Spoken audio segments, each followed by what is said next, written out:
ఆదివరాహస్వామి వారు అప్పటికి అసలు ప్రకటన కాలేదు. ఆయన ప్రకటనం కానటువంటి ఆదివరాహస్వామి కూడా పుట్టలోనే ఉండేవారు. పుట్టలో ఉన్న ఆదివరాహస్వామి తెల్లటి పంది రూపంలో ప్రతిరోజు ఈ వసువు వేసినటువంటి ఆ చామదుంపల పొలంలోకి వచ్చి ఆ చామదుంపల్ని తన ముట్టితో పెళ్లగించి తింటుండేవారు. నేనేమో వెంకటేశ్వర స్వామి వారికి పెట్టి తిందామని చామదుంపల పొలం వేస్తే ప్రతిరోజు అడవి పంది ఏదో వచ్చి పుల్లగించేసి ఈ చామదుంపలన్నీ తినిపోతోంది.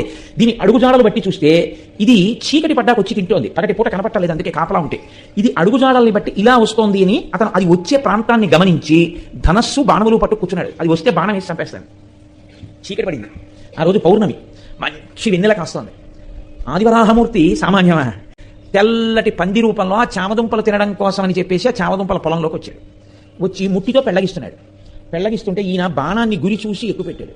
సర్వజ్ఞుడైన పరమాత్మకి తెలియదు. ఈయన అమాయకత్వం గమనించాడు, నేను అడవి పందిని అనుకుంటున్నాడని.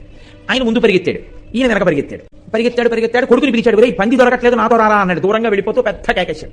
కొడుకు తండ్రి కోసమని కొడుకు పరిగెడుతున్నాడు. తండ్రి గబగబగబా వెళ్ళాడు. చంద్రాస్తమయం అయిపోయింది, అంటే తెల్లవారిపోయింది. ఈ పంది ఇప్పుడు ఎక్కడ మనమైతే స్వామి పుష్కరిణి తీరంలో ఆదివరాహస్వామి దేవాలయ దర్శనం చేస్తున్నామో అక్కడ పుట్టలోకి వెళ్ళిపోయింది. ఆ పంది వెళ్ళిపోగానే అతనికి ఎక్కడ లేని కోపం వచ్చింది. చామదుంపల పొలం అంతా కుళ్ళగించింది కాకుండా ఇది పుట్టలో దూరింది అని అతను వాల్మీకాన్ని ఛేదించి పుట్ట తవ్వాడు. పుట్ట తవ్వేటప్పటికి లోపల స్వామివారి యొక్క శరీరము లీలామాత్రంగా కనపడింది. అంతే. ఆ తేజస్సు చూడలేక అతను మూర్ఛపోయాడు. కొడుకు పరిగెత్తుకుంటూ వచ్చి తండ్రిని చేరి అరే ఇదేమిటి ఇలా పడిపోయాడు నాన్నని చెప్పి కలుపుతున్నాడు. పుట్టలో ఉన్న ఆదివరాహస్వామి తండ్రిని ఆవేశించి, తొండమాన్ చక్రవర్తిని ఇక్కడ దేవాలయ నిర్మాణం చెయ్యమని చెప్పు, నేను ఆదివరాహస్వామిని భూదేవి సహిత ఆదివరాహమూర్తిని ఇక్కడ ఉన్నాను.